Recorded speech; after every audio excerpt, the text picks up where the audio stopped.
الحمد للہ الذی ہدانا ھذا وما كنا لنهتدی لولا ان ہدانا اللہ اللہم صلی علی محمد النبی الامی وازواجہ وامہات المؤمنین وذریتہ واہل بیتہ کما صلیت علی ابراہیم انک حمید مجید آمین رب العالمین۔ السلام علیکم ورحمۃ اللہ وبرکاتہ۔ پچھلے لیکچر میں ہم نے دیکھا کہ حضرت عمر رضی اللہ تعالیٰ عنہ ایمان لے آئے، اور پھر اس کے بعد ہم نے دیکھا کہ رسول اللہ صلی اللہ علیہ وسلم کو حضرت ابو طالب اور حضرت خدیجہ رضی اللہ تعالیٰ عنہا چھوڑ کر اس دنیا سے اور چلے گئے، اور رسول اللہ صلی اللہ علیہ وسلم بہت اکیلے ہو گئے، بہت تنہا ہو گئے۔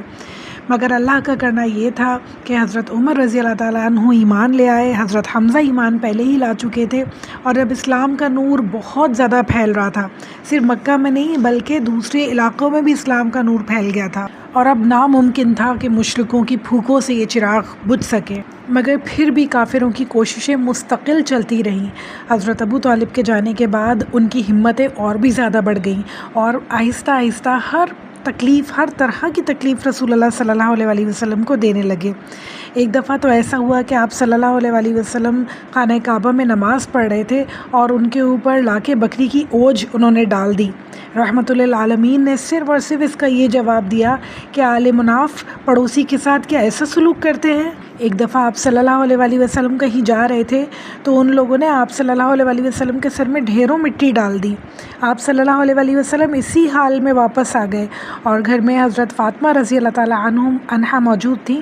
انہیں دیکھ کے بہت ہی رنج ہوا اپنے والد کی یہ حالت، اور کیونکہ اتنے نفیس، اتنے پاک صاف رہنے والے وہ انسان تھے، ان کی جب ایسی حالت دیکھی تو انہیں بہت دکھ ہوا، بہت روئیں وہ، اور اپنے ابا کا انہوں نے گرم گرم پانی لائیں اور فوراً سے ان کا سر دھلایا۔ لوگوں کی بدسلوکی، بدتمیزی ان سے برداشت نہیں ہوتی تھی اپنے والد کے لیے، اور اس حال میں آپ صلی اللہ علیہ وسلم حضرت فاطمہ کو تسلی دے رہے تھے اور فرما رہے تھے، بیٹی رو نہیں، خدا تمہارے باپ کی مدد کرے گا۔ اللہ اکبر۔ اللہ تعالیٰ ہم سب کو ایسا توکل عطا فرمائے انشاءاللہ۔ جب لوگ رسول اللہ صلی اللہ علیہ وسلم کو ستاتے، خاص طور پہ ابو لہب اور ابو جہل رسول اللہ صلی اللہ علیہ وسلم کے لیے طرح طرح کے مسئلے پیدا کرتے، کبھی ان کو قتل کرنے کے منصوبے بناتے، کبھی ان کے پیچھے کنڈے لگا دیتے، کبھی بری بری باتیں ان سے کہتے، تو حضرت ابو بکر ان سب کو روکتے اور ان سب سے بہت ہی بیزار ہونے کا اظہار کرتے، اور کہتے، کیا محض تم لوگ کسی انسان کو صرف اس لیے قتل کر دو گے کہ وہ کہتا ہے کہ میرا رب اللہ ہے، حالانکہ اللہ کے پاس سے وہ واضح نشانیاں بھی لے کر آیا ہے؟ اس کا نتیجہ کیا ہوتا کہ حضرت ابو بکر صدیق رضی اللہ تعالیٰ عنہ بھی ان کی اذیتوں سے بچ نہ پاتے تھے۔ چاروں طرف سے لوگ ٹوٹ پڑتے ان کے اوپر، اور اتنا مارا حضرت ابو بکر کو، اتنا مارا کہ آئندہ حضرت ابو بکر بولنے کی جرت نہ کر پائیں۔ مگر حضرت ابو بکر صدیق رضی اللہ تعالیٰ عنہ کہاں ماننے والے تھے، جان پوچھ کر وہ رسول اللہ صلی اللہ علیہ وسلم کو بچاتے اور اپنی جان خطرے میں ڈال دیتے کہ ان کی جان بھی قربان ہو جائے رسول اللہ صلی اللہ علیہ وسلم پر۔ آپ صلی اللہ علیہ وسلم فرماتے، بہت ہی حسرت سے فرماتے، خدا کی قسم جب تک ابو طالب زندہ تھے قریش نے مجھے کبھی ایسا نہ ستایا تھا۔ یعنی ان لوگوں نے اپنی ساری لیمٹس ہی کراس کر دی تھی، بے انتہا حد سے زیادہ ستانے لگے تھے ہمارے پیارے نبی صلی اللہ علیہ وسلم کو، کیونکہ مکہ میں اب بہت کم مسلمان رہ گئے تھے، اور جو دشمن تھے ان کا پورا سمندر تھا، پورے قبیلے تھے۔ صبر کرنے اور اللہ پہ توکل کرنے کے علاوہ ان مسلمانوں کے پاس کوئی چارہ نہ بچا تھا۔ ایک تو رسول اللہ صلی اللہ علیہ وسلم بالکل اکیلے ہو گئے تھے کہ حضرت خدیجہ کا انتقال ہو گیا تھا، اور کوئی بھی نہیں تھا ان کے پاس۔ ان کی پریشانی اور ان کا اکیلا پن دیکھتے ہوئے ایک دن حضرت خولہ رسول اللہ صلی اللہ علیہ وسلم کی خدمت میں حاضر ہوئیں۔ یہ حکیم کی بیٹی تھی اور عثمان بن مظعون کی بیوی تھی۔ بولی، کیوں نہیں آپ صلی اللہ علیہ وسلم شادی کر لیتے؟ کوئی خدیجہ رضی اللہ تعالیٰ عنہا جیسا نہیں ہو سکتا، لیکن کچھ تو سکون نصیب ہوگا، کوئی تو آپ کا ساتھی ملے گا آپ کو، یعنی کچھ تو آپ کو اچھا لگے گا۔ پیارے نبی صلی اللہ علیہ وسلم نے فرمایا، حکیم کی بیٹی کس کی طرف اشارہ ہے؟ خولہ بولی، اگر آپ کنواریوں میں دیکھیں تو حضرت ابو بکر کی بیٹی ہیں، اور اگر طلاق یافتہ یا بیوہ میں دیکھیں تو زمعہ کی بیٹی سودا رضی اللہ تعالیٰ عنہا ہے۔ وہ آپ پر ایمان لائی ہیں، تمام باتیں خوشی خوشی تسلیم کی ہیں۔ مہاجرین حبشہ میں ان کے شوہر بھی تھے، وہاں سے واپس آتے ہوئے اللہ کو پیارے ہو گئے ہیں۔ رسول اللہ صلی اللہ علیہ وسلم نے فرمایا جائیے تو پھر بات کر کے دیکھیے۔ جب حضرت خولہ حضرت سودا کے گھر پہنچی تو ان کے والد اور خود حضرت سودا بھی خوشی خوشی راضی ہو گئے۔ ساتھ ہی انہوں نے حضرت ابو بکر کی بیٹی حضرت عائشہ رضی اللہ تعالیٰ عنہ کے لیے بھی بات کی تو حضرت ابو بکر اور ان کی بیگم بھی بہت خوشی خوشی راضی ہو گئے۔ دونوں نکاح ہوئے اور حضرت سودا رخصت ہو کے رسول اللہ صلی اللہ علیہ وسلم کے گھر آ گئیں، مگر حضرت عائشہ ابھی چھوٹی تھی، اس لیے ان کی کچھ سال بعد رخصتی کا فیصلہ ہوا۔ ہم نے امہات المومنین میں پڑھی، پورے سارے لیکچرز امہات المومنین کے ضرور سنیے گا کہ کس طرح رسول اللہ صلی اللہ علیہ وسلم کی شادی ہوئی حضرت سودا سے اور پھر حضرت عائشہ رضی اللہ تعالیٰ عنہ سے، اور باقی ازواج مطہرات کے بارے میں بھی ضرور پڑھیے گا، ضرور سنیے گا۔ ڈیٹیلز ہمیں معلوم ہونی چاہیے سب کو کہ رسول اللہ صلی اللہ علیہ وسلم کی ساری شادیاں کیوں ہوئیں، ان کا مقصد کیا تھا اور دین کو ان شادیوں سے کیا فائدہ ہونے والا تھا۔ اللہ تعالیٰ کے حکم سے رسول اللہ صلی اللہ علیہ وسلم نے شادیاں کی اور اسلام کی خاطر کی۔ تو انشاءاللہ تعالیٰ یہ لیکچر ضرور سنیے گا میرے آپ امہات المومنین کے نام سے، تاکہ ساری کنفیوژن، سارے سوالات جو ذہن میں آتے ہیں انسان کے، وہ ساتھ ساتھ کلیئر ہوتے جائیں۔ اب رسول اللہ صلی اللہ علیہ وسلم کی نبوت کا 10واں سال تھا اور جمادی الاخرہ یعنی شوال کا مہینہ تھا۔ محمد صلی اللہ علیہ وسلم بہت ہی پریشان تھے ان لوگوں کی بدتمیزیوں سے، ان لوگوں کے تنگ کرنے سے۔ آپ صلی اللہ علیہ وسلم نے طائف جانے کا فیصلہ فرمایا۔ آپ وہاں بالکل تنہا گئے اور کسی کو بھی نہیں بتایا، اور صرف اس لیے گئے کہ شاید وہاں مدد ملے، شاید وہاں مسلمان چین کا سانس لے سکیں۔ مگر آپ صلی اللہ علیہ وسلم وہاں پہنچے تو معاملہ بالکل برعکس تھا۔ مدد کرنا تو دور کی بات، وہاں کے لوگ تو آپ کو دیکھنا، آپ کا ٹھہرنا بھی گوارا نہیں کرتے تھے۔ پوری ہٹ دھرمی کے ساتھ انہوں نے نبوت کا انکار کیا، آپ صلی اللہ علیہ وسلم کی دعوت کو جھٹلا دیا۔ طائف والوں کو بھی قریش کی طرح اسلام سے خطرہ تھا۔ وہ لوگ بھی ڈرتے تھے کہ ہماری بت پرستی کے جو ہم محل بنائے ہوئے ہم نے، وہ ختم نہ ہو جائیں کہیں۔ طائف بہت ہی خوبصورت جگہ تھی، آب و ہوا بہت اچھی تھی، سرزمین بالکل باغ جیسی تھی، انگور اور دوسرے پھل انتہائی وہاں اگتے تھے، اور قریش کا مشہور بت لات بھی وہیں تھا، اور وہاں بھی بہت سے لوگ زیارت کے لیے جایا کرتے تھے۔ ان تمام خصوصیات کی وجہ سے طائف بھی ایک بہت امپورٹنٹ جگہ سمجھی جاتی تھی عرب کی، اور طائف والے ڈر گئے رسول اللہ صلی اللہ علیہ وسلم کو دیکھ کے کہ اگر ہم نے انہیں یہاں پہ ٹھہرایا تو مکہ جیسا یہاں بھی حال نہ ہو جائے، ایسا نہ ہو یہاں بھی لوگ ایمان لے آئیں اور ہمارے شہر بھی تتر بتر ہو جائے، ہمارے شہر میں بھی ہنگامے ہونے شروع ہو جائیں، اور پھر طائف کی ساری حیثیت، ساری مقبولیت خاک میں مل جائے، ہمارے بتوں کی حیثیت خاک میں مل جائے۔ اب وہاں کے لوگوں نے بہت مذاق اڑایا، بہت برا بھلا کہا، بہت مارا پیٹا۔ رسول اللہ صلی اللہ علیہ وسلم بہت رنجیدہ تھے۔ نکلتے نکلتے وہاں سے آپ صلی اللہ علیہ وسلم نے طائف کے قبیلے والوں سے کہا، آپ صلی اللہ علیہ وسلم نے ان لوگوں سے کہا تم لوگوں نے میری بات تو نہیں مانی، مگر کم سے کم میرے تمام معاملے کو پوشیدہ رکھنا۔ مگر وہ کہاں ماننے والے تھے، انہوں نے تمام بچوں کو، تمام بدماشوں کو، تمام برے لوگوں کو رسول اللہ صلی اللہ علیہ وسلم کے پیچھے لگا دیا کہ وہ ان کا مذاق اڑاتے، انہیں پتھر مارے، اور اتنے پتھر مارے کہ رسول اللہ صلی اللہ علیہ وسلم کے پاؤں سے خون نکلنے لگا، یہاں تک کہ آپ کی جوتیوں میں خون بھر گیا۔ اللہ اکبر! جب آپ صلی اللہ علیہ وسلم زخموں سے نڈھال ہو جاتے اور پتھر کھاتے کھاتے بے دم ہو جاتے تو بیٹھ جاتے، وہ پھر آپ کو پکڑ کر کھڑا کر دیتے اور پھر آپ کے اوپر پتھر برساتے، ساتھ ہی برا بھلا بھی کہتے اور تانے بھی مارتے۔ کیا منظر ہوگا وہ بہنوں، کیا منظر ہوگا! اللہ کا شکر ہے کہ وہ منظر ہم لوگوں نے نہیں دیکھا۔ ہمارے پیارے نبی صلی اللہ علیہ وسلم ان زخموں کے ساتھ چلتے رہے یہاں تک کہ بستی کے کنارے پر پہنچ گئے۔ وہاں ایک بہت بڑا باغ تھا جس میں انگور کی بہت سی بیلیں تھیں، جگہ جگہ خوشنما انگور لٹکے ہوئے نظر آ رہے تھے۔ رسول اللہ صلی اللہ علیہ وسلم اس باغ میں داخل ہو گئے، اس طرح ان لوگوں سے جان بچی اور جان چھوٹی۔ آپ صلی اللہ علیہ وسلم کی نگاہیں بے اختیار آسمان کی طرف اٹھیں اور گڑ گڑانے لگے اور اپنی بے بسی بے کسی کا اللہ تعالیٰ سے سوال کرنے لگے۔ ہمارے پیارے نبی صلی اللہ علیہ وسلم نے اس وقت دعا فرمائی، خدایا میں اپنی بے بسی، اپنی بے چارگی، ان لوگوں سے بے وقتی کا تجھ سے فریاد کرتا ہوں۔ اے رحمت کے بادشاہ، تو کمزوروں کا رب ہے، تو میرا بھی رب ہے، تو مجھے کس کے حوالے کر رہا ہے؟ کیا کسی بیگانے کے؟ جو مجھے دیکھ کر تیوری چڑھائے یا کسی دشمن کے جس کو تو نے مجھ پر قابو دے دیا ہو۔ میرے اللہ، اگر تو مجھ سے ناراض نہیں تو پھر مجھے کوئی پرواہ نہیں، لیکن تیری عافیت میرے لیے زیادہ آرام دہ ہے۔ میں پناہ چاہتا ہوں تیرے چہرے کے نور سے، جس سے ساری تاریکیوں کا فوراً ہی خاتمہ ہو جائے اور جس پر دونوں جہانوں کا نظام قائم ہے۔ میں تیری پناہ چاہتا ہوں اس بات سے کہ مجھ پر تیرا عتاب ہو یا تو مجھ سے روٹھ جائے۔ ساری طاقتیں اور ساری تدبیریں تیرے ہی ہاتھ میں ہیں میرے اللہ، میری مدد فرما۔ اللہ اکبر، اللہ اکبر۔ یہ باغ جن لوگوں کا تھا وہ دونوں سگے بھائی تھے، ایک کا نام متعبہ تھا اور ایک کا نام شیبہ۔ یہ ربیعہ کے بیٹے تھے۔ دونوں نے آپ صلی اللہ علیہ وسلم کا یہ سارا ماجرا اپنی آنکھوں سے دیکھا تھا اور وہ دردناک منظر ان کی نگاہوں میں تھا، جبکہ قوم کے غنڈے آپ صلی اللہ علیہ وسلم پر پتھر برسا رہے تھے اور آپ خون میں نہائے ہوئے تھے۔ ان دونوں کو آپ صلی اللہ علیہ وسلم کے اوپر بہت ترس آیا۔ انہوں نے فوراً اپنے عیسائی غلام کو آواز دی اور کہا، عد، اس باغ سے انگور کا خوشہ توڑ لو اور ایک پلیٹ میں رکھ کر اس غریب کو دے دو، کہو اسے کھا لے۔ عد نے حکم کی تکمیل کی، وہ انگور توڑ کر لایا اور صلی اللہ علیہ وسلم کے سامنے رکھ کر بولا، اسے کھا لیجئے۔ آپ صلی اللہ علیہ وسلم نے بسم اللہ کہتے ہوئے اسے ہاتھ میں لیا اور کھانے لگے۔ عد اس کو سن کر ہکا بکا رہ گیا، حیران ہو کے بولا، خدا کی قسم، یہاں تو کبھی کسی کی زبان سے یہ فقرہ نہیں سنا۔ آپ صلی اللہ علیہ وسلم نے فرمایا، تم کس سرزمین کے ہو اور کس مذہب سے تعلق رکھتے ہو؟ تمہارا نام کیا ہے؟ عد نے جواب دیا، میں عیسائی مذہب کا پیروکار ہوں اور میرا نام عداس ہے۔ رسول اللہ صلی اللہ علیہ وسلم نے فرمایا، یونس بن متع کی بستی کے؟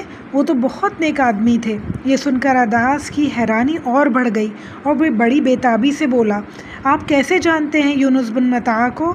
آپ صلی اللہ علیہ وسلم نے فرمایا، یونس میرے بھائی ہیں، وہ بھی نبی تھے، میں بھی نبی ہوں۔ یہ سن کر عداس بے قابو ہو گیا، فوراً جھک کر رسول اللہ صلی اللہ علیہ وسلم کے ہاتھ کو چوما اور سر مبارک پر بوسہ دیا۔ عتبہ اور شیبہ یہ سب کچھ دیکھ رہے تھے، وہ بہت سخت حیران تھے کہ کیا ماجرا ہے۔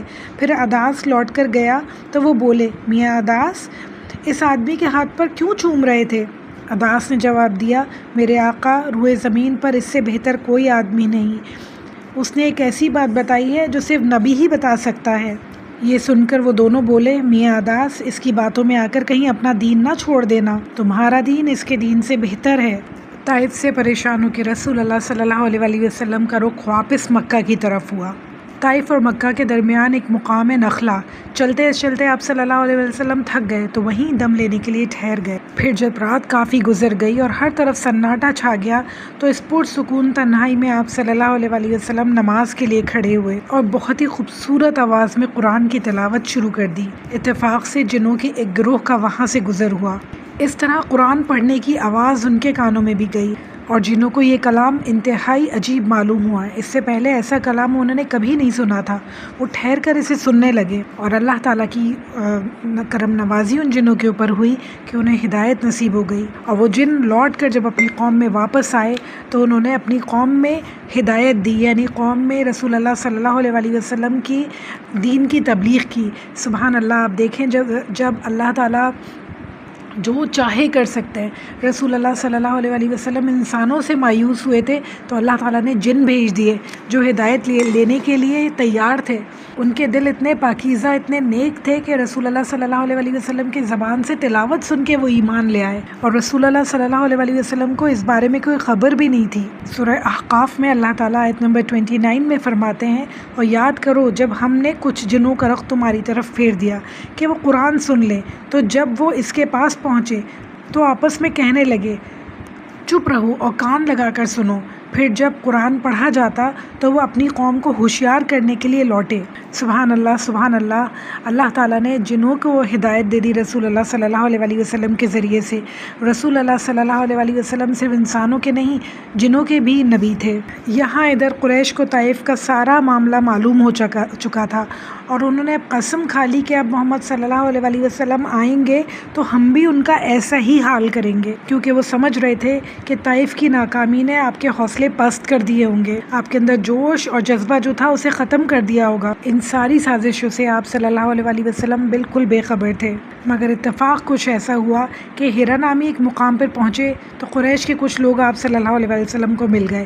اس طرح آپ صلی اللہ علیہ وسلم کو سارے معاملے کی خبر ہو گئی کہ قریش کیا منصوبہ بنائے بیٹھے ہیں۔ آپ صلی اللہ علیہ وسلم نے ان آدمیوں میں سے ایک آدمی سے کہا، کیا تم قریش تک میرا ایک پیغام پہنچا سکتے ہو؟ شریک کے بیٹے اخنس کے پاس جاؤ اور اس سے کہنا کہ محمد صلی اللہ علیہ وسلم نے پوچھا ہے کہ کیا آپ مجھے پناہ دے سکتے ہیں کہ میں لوگوں تک رب کا پیغام پہنچا سکوں۔ مگر اخنس کے پاس جب یہ بات پتہ چلی تو اس نے کہا، میرا تو قریش کے ساتھ معاہدہ ہے، میں پناہ نہیں دے سکتا۔ تو وہ لوٹ کر آئے اور رسول اللہ صلی اللہ علیہ وسلم نے انہیں دوبارہ بھیجا کہ ذرا عمرو کے بیٹے ساحیل کے پاس جاؤ اور یہی بات ان سے پوچھو۔ مگر اس نے بھی یہی جواب دیا اور وہ آدمی پھر ناکام رسول اللہ صلی اللہ علیہ وسلم کے پاس لوٹا۔ رسول اللہ صلی اللہ علیہ وسلم نے کہا، ایک بار پھر میری خاطر عدی کے بیٹے مطعم کے پاس جاؤ اور یہی درخواست کرو۔ وہ لوگ مطعم کے پاس گئے اور پوچھا، رسول اللہ صلی اللہ علیہ وسلم نے آپ کے لیے یہ پیغام دیا ہے؟ تو اس نے کہا، ہاں وہ ضرور آئیں، میں انہیں پناہ دوں گا۔ صبح ہوتے ہی مطعم خود بھی تیار ہوا، اپنے بیٹوں کو، اپنے بھتیجوں کو تیار کیا کہ سب تیار ہو جاؤ، رسول اللہ صلی اللہ علیہ وسلم مکہ میں داخل ہوں، اس وقت اگر کوئی چھیڑ چھاڑ کرے تو آپ رسول اللہ صلی اللہ علیہ وسلم کی حمایت کر سکیں۔ سب نے جنگی لباس تبدیل کر لیا، کمر پہ تلواریں لٹکا لی، ہاتھوں میں برچھیاں لے لی اور کعبہ کی طرف بڑھے۔ اس وقت ابو جہل بھی وہیں موجود تھا، دیکھتے ہی بولا، کیوں مطعم، امان دی ہے یا ایمان لے آئے ہو؟ مطعم نے کہا، امان دی ہے۔ ابو جہل بولا، جس کو تم نے امان دی اسے ہم نے بھی امان دی۔ اس طرح رسول اللہ صلی اللہ علیہ وسلم کے لیے اللہ تعالیٰ نے راستے ہموار کر دیے، اور اب رسول اللہ صلی اللہ علیہ وسلم مکہ میں داخل ہوئے اور مطعم امان دے چکا تھا، اس لیے کوئی کچھ نہ بولا۔ اب قریش سے آپ صلی اللہ علیہ وسلم کی توجہ ہٹ گئی اور آپ دوسرے قبیلوں کا رخ کیا، آپ ان کے گھروں پر گئے، ان کے بیٹھنے کی جگہوں پہ گئے، ان کی بستیوں اور بازاروں میں گئے، جا جا کر انہیں اللہ کی طرف بلایا، اپنے نبی ہونے کا یقین دلایا، ایمان لانے اور پیروی کرنے کا یقین دلایا، اور پھر اللہ تعالیٰ کی وحدانیت کا یقین دلایا اور سیدھے راستے پر چلنے کی انہیں امید دلائی۔ ہمارے پیارے نبی صلی اللہ علیہ وسلم کی ایک چچا کی بیٹی تھی، ان کا نام ہند تھا، یہ ابو طالب کی بیٹی تھی اور لوگوں میں ام ہانی کے نام سے مشہور تھی۔ نبوت کا 10واں سال تھا اور رجب کا مہینہ شروع ہو چکا تھا۔ ایک رات صلی اللہ علیہ وسلم انہی کے گھر پر سوئے، حسب معمول طلوع فجر سے پہلے آنکھ کھلی، آپ صلی اللہ علیہ وسلم اسی وقت اٹھ گئے، ساتھ ہی وہ بھی اٹھ گئیں۔ آپ صلی اللہ علیہ وسلم نے وضو کیا، نماز ادا کی، پھر ان کی طرف متوجہ ہو کر فرمایا، ام ہانی، عشاء کی نماز میں نے یہیں پڑھی تھی تمہارے ساتھ، تم نے دیکھا تھا۔ پھر میں بیت المقدس گیا، یعنی فلسطین گئے، وہاں نماز پڑھی، پھر اس وقت کی نماز تمہارے ساتھ پڑھ رہا ہوں۔ آپ کو پتہ ہے کہ اس وقت نہ جہاز تھے، نہ ہیلی کاپٹرز تھے، نہ کوئی اور ایسی چیز تھی کہ اتنی جلدی اتنی دور جا کے انسان واپس آ سکے، تو یہ ایک واقعہ بہت ہی عجیب تھا۔ ام ہانی یہ بات سن کے حیرت زدہ رہ گئیں کہ عشاء کی نماز آپ نے ہمارے گھر میں پڑھی، پھر درمیانی شب بیت المقدس میں پڑھی، پھر اس کی عشاء کی نماز ہمارے ساتھ پڑھی، آخر یہ کیوں کر ہوا؟ چنانچہ وہ آپ کے پاس آ کر بیٹھ گئیں اور بولی، ذرا تفصیل سے بتائیے کیا کیا ہوا اور کیسے ہوا؟ آپ صلی اللہ علیہ وسلم نے فرمایا، ام ہانی، میں سو رہا تھا کہ یکا یک محسوس ہوا جیسے کوئی جگا رہا ہے، چنانچہ میری آنکھ کھل گئی، اب جو دیکھا تو چھت چاک ہوئی ہوئی تھی، حضرت جبرائیل علیہ السلام میرے ساتھ تھے، اور یہ بالکل پہلا اتفاق تھا، اس سے پہلے تو وہ کبھی اس طرح نہیں آئے، وہ جب کبھی بھی آتے میرے سامنے سے آتے تھے، اور اب کی دفعہ آتے ہی انہوں نے میرا ہاتھ پکڑا اور مجھے کعبہ کی طرف لے گئے اور وہاں لٹا کر میرا سینہ چاک کیا، اور وہاں سونے کی ایک پلیٹ تھی جو ایمان اور حکمت سے لبریز تھی، میرے سینے میں انڈیل دی، پھر میرا سینہ بند کر دیا۔ اس کے بعد ایک بہت سفید جانور آیا جو خچر سے ذرا چھوٹا اور گدھے سے تھوڑا بڑا تھا، اس پر ہم دونوں سوار ہو گئے اور چشمے زن میں بیت المقدس پہنچ گئے، یعنی دیکھتے ہی دیکھتے بیت المقدس پہنچ گئے۔ وہاں پہنچ کر میں نے نماز پڑھی، میرے پیچھے سارے نبیوں نے نماز پڑھی۔ ام ہانی بڑے غور سے یہ سارا واقعہ سنتی رہیں اور انہیں احساس ہوا کہ آپ کوئی بہت بڑی عظمت والی شے ہیں، بہت کوئی بڑے انسان ہیں آپ۔ وہیں انہیں کچھ خطرے کا بھی اندیشہ ہوا۔ وہ بولی میرے بھائی یہ کسی اور کو نہ سنانا، ورنہ جو ایمان لائے ہیں وہ بھی کانوں پر ہاتھ رکھ لیں گے اور یقین نہ کریں گے۔ آپ صلی اللہ علیہ وسلم نے فرمایا نہیں نہیں، میں تو قریش میں سب کو بتاؤں گا۔ وہ بولی میرے بھائی قسم دے کر کہتی ہوں قریش میں بالکل نہ بتائیے گا، وہ آپ کو بالکل فوراً سے جھٹلا دیں گے اور الٹا آپ کو نقصان پہنچائیں گے۔ آپ صلی اللہ علیہ وسلم نے عزم کیا کہ میں انہیں ضرور بتاؤں گا۔ یہ کہتے ہی آپ صلی اللہ علیہ وسلم اٹھے اور قریش کی مجلسوں میں جانے لگے۔ ہانی نے اپنی ایک لونڈی کو، غلام کو آپ کے پیچھے کر دیا کہ دیکھیں کہ قریش کہیں آپ کو کوئی نقصان تو نہیں پہنچاتے۔ آپ سیدھے کعبہ پہنچے، دیکھا تو قریش کے چند لوگ وہاں بیٹھے تھے، جا کر آپ بھی ان کے پاس بیٹھ گئے اور جو کچھ دیکھا تھا ان سے بیان کرنے لگے۔ بیان کرتے کرتے رسول اللہ صلی اللہ علیہ وسلم کے دماغ میں سوچ آئی کہ میں پورا واقعہ بتاؤں انہیں یا نہ بتاؤں، یہ مجھے جھٹلا دیں گے یا یقین کریں گے، انہیں بتاؤں کہ بیت المقدس گیا تھا یا نہیں بتاؤں، انہیں یہ بات بتاؤں کہ وہاں سے پھر آسمان کی سیر کرنے بھی گیا تھا، یا صرف اتنا ہی بتاؤں کہ ہانی نے مجھے منع کیا ہے، پوری بات بتاؤں یا نہ بتاؤں۔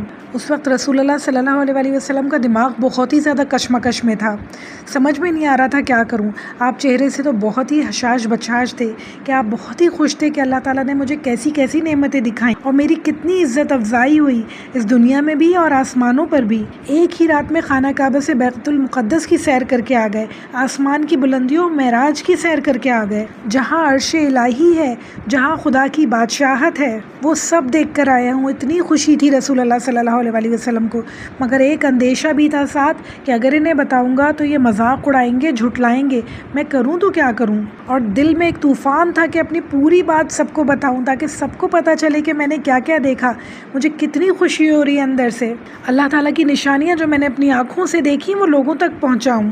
ان تمام خیالات سے رسول اللہ صلی اللہ علیہ وسلم کے اندر بے انتہا بے چینی تھی، سر جھکائے ہوئے چپ چاپ بیٹھے تھے کعبہ کے اندر، اس سے پہلے کبھی بھی ایسے نہ ہوا تھا۔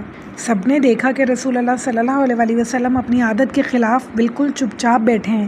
ابو جہل بھی وہاں موجود تھا اور عدی کا بیٹا مطعم جس نے انہیں پناہ دی تھی وہ بھی وہیں موجود تھا۔ ابو جہل نے جب رسول اللہ صلی اللہ علیہ وسلم کا اترا ہوا چہرہ دیکھا تو قریب آیا اور بولا محمد کیا ہوا، آج پھر کوئی نئی بات ہوئی ہے کیا؟ آپ صلی اللہ علیہ وسلم نے جھٹ سے کہا ہاں، آج رات مجھے سیر کروائی گئی۔ ابو جہل نے کہا کہاں تک؟ پیارے نبی صلی اللہ علیہ وسلم بولے بیت المقدس تک۔ ابو جہل کی ہنسی پھوٹ پڑی، قریب تھا کہ وہ قہقہے لگا کر ہنسنے لگتا۔ اس نے بہت ہی ضبط سے کام لیا کیونکہ وہ آپ صلی اللہ علیہ وسلم کی پوری بات سننا چاہتا تھا کہ آگے کیا ہوا۔ اس نے اور حوصلہ دیا اور بڑھایا تاکہ میں اور سنوں، پھر ایک ساتھ پوری بات کا مذاق اڑا سکوں۔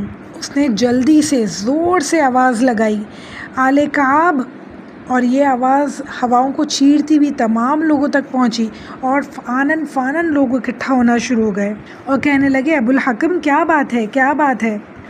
اس نے رسول اللہ صلی اللہ علیہ وسلم کی طرف اشارہ کیا اور کہنے لگا اب ذرا سنا دو۔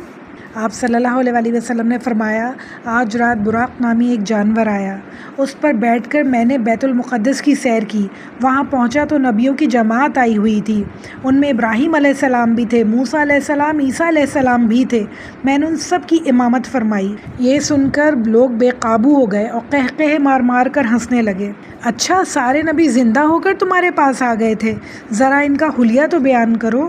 رسول اللہ صلی اللہ علیہ وسلم نے فرمایا عیسیٰ علیہ السلام نہ تو پست قد ہیں نہ زیادہ لمبے ہیں، سینہ چوڑا ہے، جسم سے خون ٹپکتا پڑتا ہے، یعنی بہت ہی لال رنگ ہے ان کا، سر کے بال سرخی مائل ہے، موسیٰ کا جسم بھاری بھرکم ہے، سانولا رنگ ہے اور قد لمبا ہے، اور خدا کی قسم ابراہیم علیہ السلام سب سے زیادہ مجھ سے مشابہ ہیں، یعنی میں ابراہیم علیہ السلام جیسا ہوں، صورت میں بھی اور سیرت میں بھی۔ سب حیران ہو گئے اور اپنی انگلیاں دانتوں میں دبا لی کہ محمد صلی اللہ علیہ وسلم کیا کہہ رہے ہیں، یعنی اب انہیں رسول اللہ صلی اللہ علیہ وسلم کی باتوں میں سچائی نظر آنے لگی۔ آپ رسول اللہ صلی اللہ علیہ وسلم کا حال دیکھیں کہ اپنی سچی بات بتا رہے ہیں ان لوگوں کو جو ان کا شدید مذاق اڑانے والے ہیں، اور بتانی بھی لازمی ہے کہ اللہ تعالیٰ کا پیغام ہے جو لوگوں تک لازمی پہنچانا ہے، چاہے وہ کچھ بھی کہیں، چاہے وہ ہنسیں، مذاق اڑائیں، برا بلا کہیں، مگر یہ پیغام ان تک پہنچانا ہے، یہ ان کا فرض ہے۔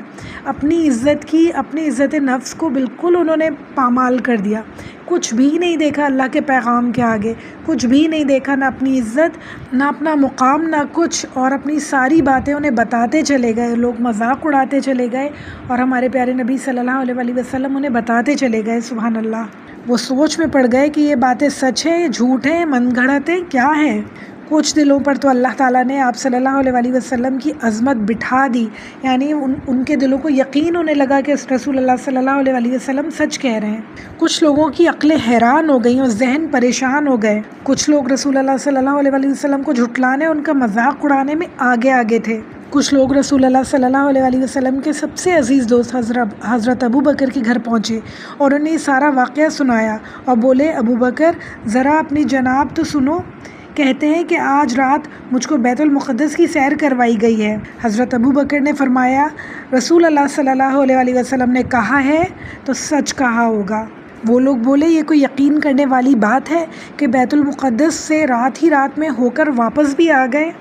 اور حضرت ابو بکر نے فرمایا، بے شک یہی ہوا ہے۔ حضرت ابو بکر نے فرمایا، مجھے تو اس سے بھی زیادہ عجیب باتوں پر یقین ہے۔ وہ کہتے ہیں، رات ہو یا دن ہو، کسی بھی وقت ذرا سی دیر میں میرے پاس آسمان سے خبر آ جاتی ہے اور میں اس بات پر یقین کرتا ہوں، اس میں مجھے کوئی شبہ نہیں۔ بتاؤ، یہ بھی تو کتنی عجیب بات ہے نا۔ پھر حضرت ابو بکر صدیق رضی اللہ تعالیٰ عنہ پیارے نبی صلی اللہ علیہ وآلہ وسلم کے پاس آئے۔ اس وقت آپ کعبہ میں تھے اور مشرکین آپ صلی اللہ علیہ وسلم سے کہہ رہے تھے، محمد صلی اللہ علیہ وآلہ وسلم، اب تک تو ہمیں تم پر کچھ شبہ تھا، لیکن آج تو یقین ہو گیا ہے کہ تم نعوذ باللہ جھوٹے ہو، اپنی طرف سے گڑ گڑ کر ہمیں باتیں سناتے ہو۔ ہم لوگ تو اونٹوں پر جاتے ہیں تو مہینے لگ جاتے ہیں، جانے میں 1 مہینہ، واپسی میں 1 مہینہ، اور تم کہتے ہو کہ ایک ہی رات میں ہو کر آ گئے ہو۔ لات اور عزا کی قسم، ہم کبھی نہیں مان سکتے، یہ تو بالکل جھوٹ ہے۔ حضرت ابو بکر بولے، محمد صلی اللہ علیہ وآلہ وسلم جھوٹ نہیں بولتے، یقیناً آپ صلی اللہ علیہ وآلہ وسلم سچ کہہ رہے ہیں۔ مطعم بولا، محمد صلی اللہ علیہ وآلہ وسلم ذرا بیت المقدس کا نقشہ تو بتا دیجئے۔ مطعم بولا، جب مطعم نے بیت المقدس کا نقشہ معلوم کرنے کو کہا تو حضرت ابو بکر سمجھ گئے کہ مطعم جو ہے پوچھنا چاہ رہا ہے، زج کرنا چاہ رہا ہے، تو انہوں نے بھی خواہش ظاہر کی کہ آپ بتائیے کہ کیسا ہے بیت المقدس، تاکہ ظاہر ہو جائے، جو لوگ وہاں گئے ہوئے ہیں سب کو پتہ چل جائے کہ آپ واقعی بیت المقدس ہو کے آئے ہیں۔ آپ صلی اللہ علیہ وآلہ وسلم نے بے تکلیف وہاں کا نقشہ بیان کرنا شروع کیا۔ آپ صلی اللہ علیہ وآلہ وسلم اس سے پہلے وہاں کبھی نہیں گئے تھے۔ وہاں جتنے نشانات، جتنی علامتیں تھیں، آپ صلی اللہ علیہ وآلہ وسلم نے سب بیان کر دیں۔ آپ بیان کرتے رہے اور لوگ حیران ہو کے چپ چاپ بیٹھ کر سنتے رہے۔ اندر ہی اندر وہ لوگ یہ سوچ رہے تھے، پتہ نہیں یہ سچ کہہ رہے ہیں یا جھوٹ کہہ رہے ہیں، انہیں ضرور کسی نے بتائی ہیں یہ ساری باتیں، یعنی ان کا دل ابھی بھی قبول کرنے کو تیار نہیں ہو رہا تھا، یہ ساری روشن دلیلیں ابھی بھی وہ ماننے کو تیار نہ تھے۔ آپ صلی اللہ علیہ وآلہ وسلم نے راستے میں جو چیزیں دیکھی آپ وہ بیان کرنے لگے۔ فرمایا، فلاں فلاں قافلے سے میری راستے میں ملاقات ہوئی، فلاں فلاں بستیوں سے گزرا ہوں، فلاں فلاں اونٹنیاں میں نے دیکھی، اتنے قافلے عنقریب ہی یہاں پہنچنے والے ہیں اور اتنے ابھی کچھ دور ہیں، ان قافلوں پہ یہ سامان ہے اور ان کے جانور ایسے ایسے ہیں۔ مشرکوں نے کہا، تمہاری باتوں پہ ایسے کیسے یقین کر لیں، ذرا ٹھہر جاؤ، قافلے کو آنے دو، ان سے بھی ذرا پوچھیں گے کہ وہ اس رات کہاں تھے، جو علامتیں تم نے بتائی ہیں ذرا ہم بھی اپنی آنکھوں سے وہ قافلے والوں میں دیکھ لیں۔ حضرت ابو بکر اس وقت بولے، اللہ کے رسول، آپ نے سچ کہا، بالکل سچ فرمایا۔ آپ صلی اللہ علیہ وآلہ وسلم نے اپنا سر جھکا لیا اور کچھ دیر یوں ہی رہے، پھر سر مبارک اٹھایا اور حضرت ابو بکر کی طرف دیکھتے ہوئے فرمایا، ابو بکر، اللہ نے تم کو صدیق کا خطاب عطا فرمایا ہے۔ صدیق کا مطلب ہے سچ بولنے والے، کیونکہ جب کسی نے رسول اللہ صلی اللہ علیہ وآلہ وسلم کا ساتھ نہیں دیا، اس وقت حضرت ابو بکر صدیق موجود تھے اور کہتے رہے کہ رسول اللہ صلی اللہ علیہ وآلہ وسلم سچ کہہ رہے ہیں۔ ہمیشہ ہر موقع پہ بغیر دیکھے انہوں نے رسول اللہ صلی اللہ علیہ وسلم کا یقین کیا۔ اللہ کی طرف سے ان کے لیے صدیق کا لقب آیا۔ سبحان اللہ۔ اس کے بعد محفل برخاست ہو گئی، سب لوگ ادھر ادھر پھیل گئے، مگر اب ہر جگہ یہی چرچا تھا، سب کی زبان پہ یہی بات تھی، ایسا واقعہ ہوا ہے، کیا یہ بات صحیح ہے یا غلط ہے، کیا یہ بات عقل مانتی ہے اس بات کو یا نہیں مانتی، کیا کوئی اتنی دیر میں اتنی دور کی سیر کر کے آ سکتا ہے یا نہیں، محمد صلی اللہ علیہ وآلہ وسلم سچ کہہ رہے ہیں یا جھوٹ، نعوذ باللہ۔ چاروں طرف لوگ یہی بات کر رہے تھے کہ اب قافلے آئیں گے تو پتہ چلے گا کہ کیا سچ ہے اور کیا جھوٹ ہے۔ دیکھتے ہی دیکھتے کچھ دنوں میں سارے قافلے آ پہنچے۔ دیکھا تو سامان بھی وہی تھا جو رسول اللہ صلی اللہ علیہ وسلم نے بتایا تھا، جانور بھی بالکل ویسے ہی تھے۔ مگر اب مشرک لوگ رسول اللہ صلی اللہ علیہ وسلم کی بات پر ایمان لانے کے بجائے اور بھی زیادہ ڈھیٹ ہو گئے اور کہنے لگے مغیرہ کے بیٹے ولید نے بتایا تھا ہمیں کہ محمد صلی اللہ علیہ وسلم نعوذ باللہ جادوگر ہے۔ اس نے تو بالکل غلط نہیں کہا تھا، یہ تو سچ مچ میں جادوگر ہے، واقعی یہ بات تو سچی ہے۔ جب مشرکوں کی مجلس برخاست ہو گئی تو رسول اللہ صلی اللہ علیہ وسلم کے قریبی ساتھی ان کے پاس بیٹھے رہ گئے، تو رسول اللہ صلی اللہ علیہ وسلم نے بات دوبارہ چھیڑی اور انہیں بتانے لگے کہ میں بیت المقدس گیا، وہاں سے آسمان پہ گیا، وہاں قدرت کے جو میں نے نظارے دیکھے وہ تمہیں بتاتا ہوں۔ آپ صلی اللہ علیہ وسلم نے بتایا کہ میں نے حضرت علیہ السلام کے ساتھ آسمان دیکھا، وہاں انسانوں کے باپ حضرت آدم علیہ السلام سے ملے۔ حال یہ تھا کہ جب دائیں ہاتھ تو کھل اٹھتے اور ہنسنے لگتے، اور جب بائیں ہاتھ کی طرف دیکھتے تو مارے غم کے آنسو بہنے لگتے، کیونکہ دائیں ہاتھ کی طرف نیک اولاد کے اعمال تھے اور بائیں ہاتھ کی طرف بد اولاد کے اعمال تھے۔ جب حضرت آدم علیہ السلام نے آپ صلی اللہ علیہ وسلم کو دیکھا تو بولے خوش آمدید اے نیک نبی صلی اللہ علیہ وسلم، اے نیک فرزند۔ آپ صلی اللہ علیہ وسلم نے پوچھا جبرائیل علیہ السلام یہ کون ہے؟ انہوں نے جواب دیا یہ آدم علیہ السلام ہے، سارے انسانوں کے باپ۔ پھر وہ آپ کو دوسرے آسمان کی طرف لے گئے، پھر تیسرے آسمان کی طرف لے گئے، اسی طرح آگے بڑھتے گئے۔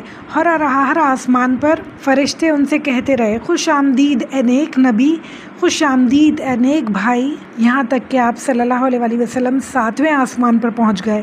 وہاں حضرت جبرائیل علیہ السلام ملے، دیکھتے ہی وہ آپ سے کہنے لگے حضرت ابراہیم علیہ السلام ملے، دیکھتے ہی وہ آپ سے کہنے لگے خوش آمدید نیک نبی، خوش آمدید میرے نیک فرزند۔ رسول اللہ صلی اللہ علیہ وسلم نے وہاں ہزاروں فرشتے دیکھے جو سجدے میں اور تسبیح میں مصروف تھے۔ بڑھتے بڑھتے آپ صلی اللہ علیہ وسلم عرش الہی کے پاس پہنچ گئے۔ وہاں آپ صلی اللہ علیہ وسلم پر اور امت پر 50 نمازیں فرض ہوئیں۔ پھر واپس ہوئے تو موسیٰ علیہ السلام کے پاس سے گزرے۔ آپ نے فرمایا، یعنی حضرت موسیٰ علیہ السلام نے رسول اللہ صلی اللہ علیہ وسلم کو دیکھ کر فرمایا کیا فرض ہوا امت پر؟ آپ صلی اللہ علیہ وسلم نے فرمایا 50 نمازیں۔ موسیٰ علیہ السلام نے فرمایا لوٹ کر جائیے اور اب سے کمی کی درخواست کیجیے۔ چنانچہ آپ صلی اللہ علیہ وسلم گئے اور انہوں نے درخواست کی کہ اللہ تعالیٰ یہ نمازیں بہت زیادہ ہیں، انہیں کچھ کم کر دیجیے۔ پھر کمی کر دی اللہ تعالیٰ نے۔ پھر رسول اللہ صلی اللہ علیہ وسلم واپسی کے راستے میں موسیٰ علیہ السلام سے ملے، پھر انہوں نے یہی مشورہ دیا کہ آپ جائیے اور اپنی نمازیں کم کروائیے، اتنی نمازیں آپ کی امت پہ گرا ہوں گی، انہیں کم کروائیے۔ آپ صلی اللہ علیہ وسلم پھر لوٹ کر گئے اور ان کی کمی کی درخواست کی۔ اللہ تعالیٰ نے درخواست کو قبول فرمایا اور نمازیں کم کر دیں۔ آپ صلی اللہ علیہ وسلم پھر گئے تو اللہ تعالیٰ نے نمازیں کم کر کے 5 کر دیں اور فرمایا یہ 5 نمازیں ہیں لیکن ثواب ان کا 50 کے برابر ہے، میرے فیصلے بدلا نہیں کرتے۔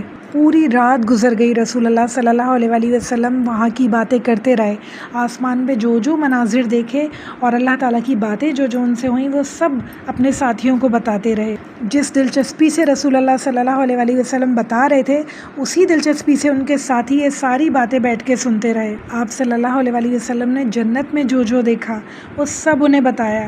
انہوں نے یہ خوشخبری بھی سنائی کہ یہ ساری نعمتیں تم لوگوں کا جنت میں انتظار کر رہی ہیں۔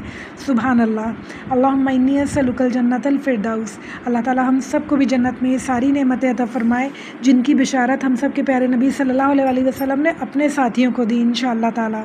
آج کا ہمارا لیکچر یہیں تک ہے۔